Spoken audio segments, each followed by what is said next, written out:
J'ai revu Bref 2 et j'ai remarqué un truc super important qui a complètement chamboulé ma vision de la série. En fait, tous ces personnages qu'on adore, ou même ceux qu'on déteste, ils sont liés par un fil rouge. Ben qui repousse toutes ses responsabilités. Kevan qui transforme sa peur en ambition. Baptiste qui convertit son anxiété en vigilance paternelle. Et puis Sarah qui canalise sa douleur en création. Bref, comment ça se fait qu'ils soient tous animés par cette même énergie, mais avec des résultats tellement différents?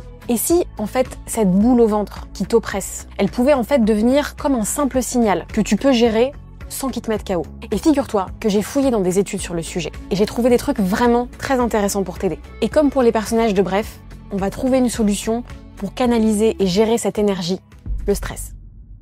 Donc dans Bref 2, ce qui est fascinant, c'est que chaque personnage incarne une manière différente de vivre le stress. Et en vrai, on les connaît, ces profils-là. Peut-être même que toi, tu vas te reconnaître dans l'un d'entre eux. D'abord, il y a Jeu, le narrateur, le personnage principal. Lui, c'est celui qui subit. Dès que sa vie devient un peu trop stressante, un peu trop déboussolante, il a l'impression de perdre le contrôle et il développe des TOC. C'est pas juste du stress passager, non.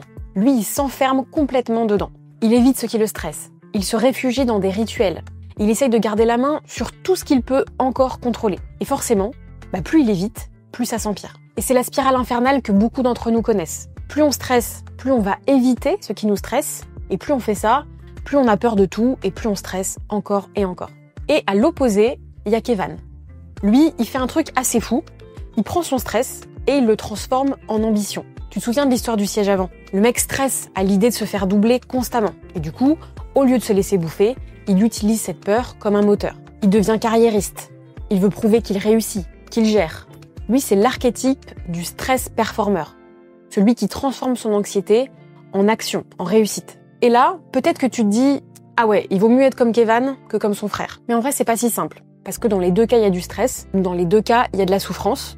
Il y a aussi certains bénéfices. Mais on y revient tout à l'heure. Et puis, il y a un personnage que je trouve encore plus intéressant. Baptiste. Dans Bref 1, c'était clairement le relou, stressé, toxique, chiant. Et dans Bref 2, il est devenu père. Et ce qui est dingue, c'est qu'il est toujours aussi stressé, mais il a complètement réorienté cette énergie. Maintenant, il s'en sert pour être un super papa, hyper vigilant, toujours là pour sa fille. C'est le même niveau de stress, mais la direction de son stress, elle a complètement changé. Et le résultat ici, c'est que il est stressé, oui, mais il est heureux dans ce rôle-là et il a l'air épanoui. Son stress le fait grandir au lieu de le bouffer. Et puis, il y a Sarah. Elle a pris son stress, sa douleur post-rupture, et elle en a fait un film. Elle a transformé sa souffrance en une création. C'est un peu l'alchimiste émotionnel. Elle prend le plomb de ses galères et elle en fait de l'or. Bon, et je dois encore te présenter le personnage le plus important dans tout ça à mes yeux. Mais avant ça, il faut que je te montre quelque chose de super important. Il y a des chercheurs qui se sont posés sur cette question-là. Est-ce que c'est vraiment le stress qui nous rend malades? Ou est-ce que c'est la manière dont on le perçoit qui change tout? Et leurs conclusions sont assez ouf. Je t'explique. C'est la psychologue Kenny McGonigal qui en parle, et d'ailleurs plusieurs études vont dans son sens. En gros, les chercheurs, ils ont suivi des milliers de personnes pendant plusieurs années, et ils ont regardé deux choses. La première, le niveau de stress que ces gens vivaient au quotidien. Et la deuxième, comment est-ce que eux-mêmes percevaient ce stress. Et la surprise, c'est pas le stress qui rongeait les gens à petit feu, mais c'est la vision qu'ils avaient de ce stress. Et en fait, les personnes ultra stressées, mais qui voient ce stress comme un moteur, comme quelque chose de puissant, ils s'en sortent beaucoup mieux. Et à l'inverse, les personnes qui voient le stress comme un poison, un danger, quelque chose de néfaste, elles développent plus de maladies et elles ont une espérance de vie plus courte. En gros, ça veut dire que ton corps voit un danger, ou croit voir un danger. C'est une nuance importante. Il déclenche donc toute une série de réactions en chaîne pour te préparer à fuir ou à te défendre. Ton cœur bat plus vite, tes muscles se tendent, ton cerveau passe en mode vigilance extrême. Le problème, c'est qu'aujourd'hui, le danger, c'est plus d'affronter un lion dans la savane. C'est un mail de ton boss, c'est la peur de devoir prendre la parole devant les autres, c'est le manque d'argent sur ton compte bancaire. Et si on peut pas toujours contrôler ce qui nous stresse, peut-être qu'on peut apprendre à simplement changer le regard qu'on a dessus. Et justement, pour illustrer tout ça, je voudrais qu'on revienne à Bref 2. Parce que dans cette série, il y a un personnage qui incarne parfaitement ça, c'est Marla. Marla, c'est la reine du stress. Dans la saison 1, on la voyait comme cette fille colérique, qui terminait chaque dispute par « T'es qu'un con !»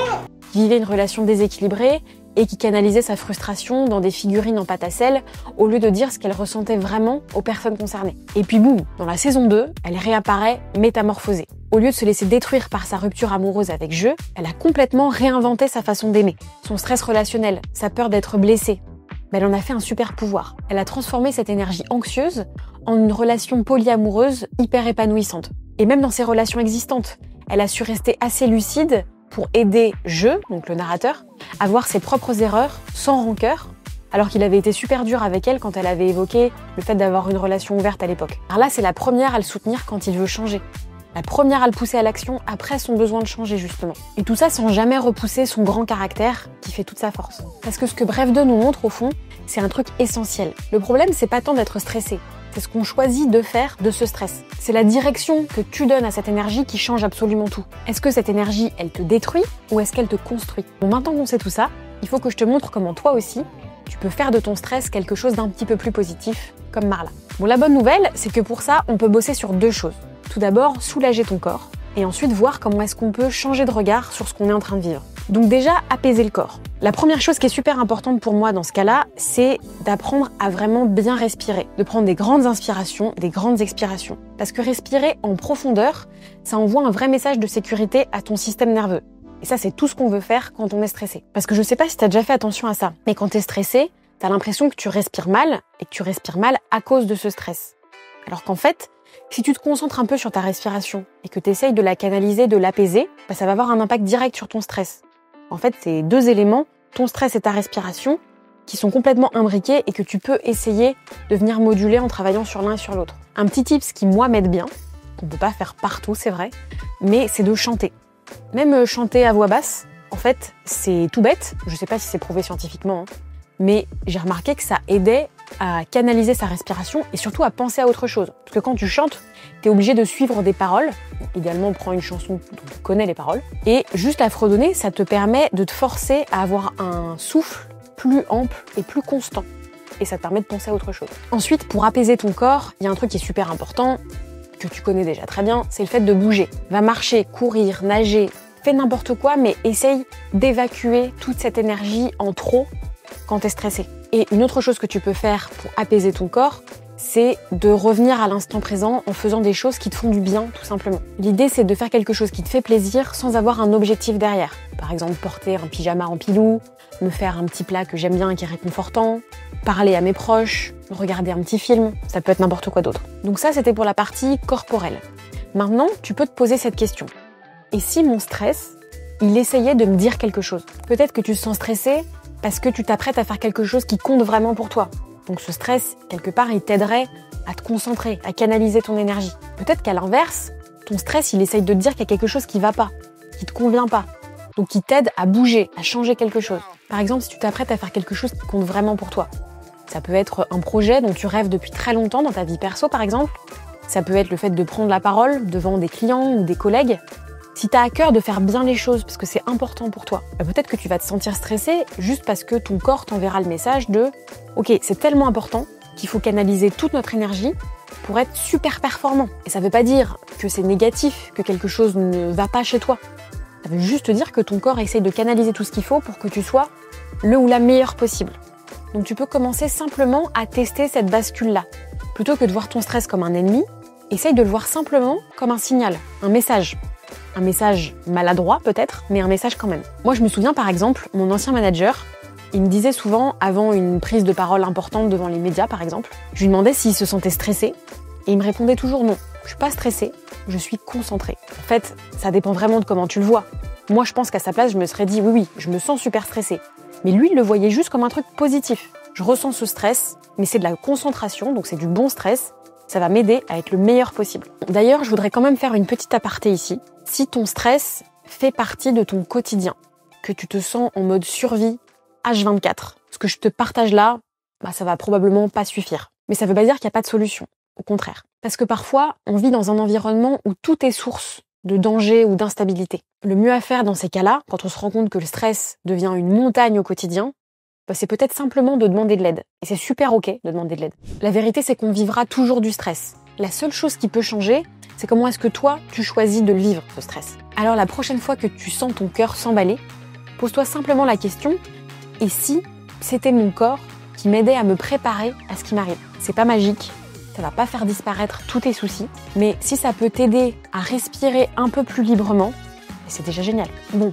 J'ai fait ces 2 dernières vidéos pour vous parler d'une série qui me tient particulièrement à cœur et de sujets qui me tiennent particulièrement à cœur. C'était une manière de créer un pont entre une série qu'on adore, des sujets qu'on vit tous et toutes et qui sont très vrais pour nous, et un sujet qui, moi, me passionne, les émotions. Donc sur cette chaîne, on va pas uniquement parler de séries. Moi, mon envie, c'est vraiment d'ouvrir un espace dans lequel on peut parler de nos ressentis, nos blocages, nos élans, bref, où on peut parler de tout ce qui nous anime. En fait, de créer une vraie communauté dans laquelle on peut être soi, partager ses expériences, poser des questions. Et je sais que la dernière vidéo, elle a eu beaucoup de vues, c'est super, mais mon but avant tout, c'est vraiment de créer un endroit safe où on peut juste s'entraider. Donc s'il y a des sujets que t'aimerais que je traite, des émotions que t'as du mal à traverser, dis-le moi en commentaire, je serai ravie de le lire. Et en attendant, abonne-toi pour rien rater de la suite.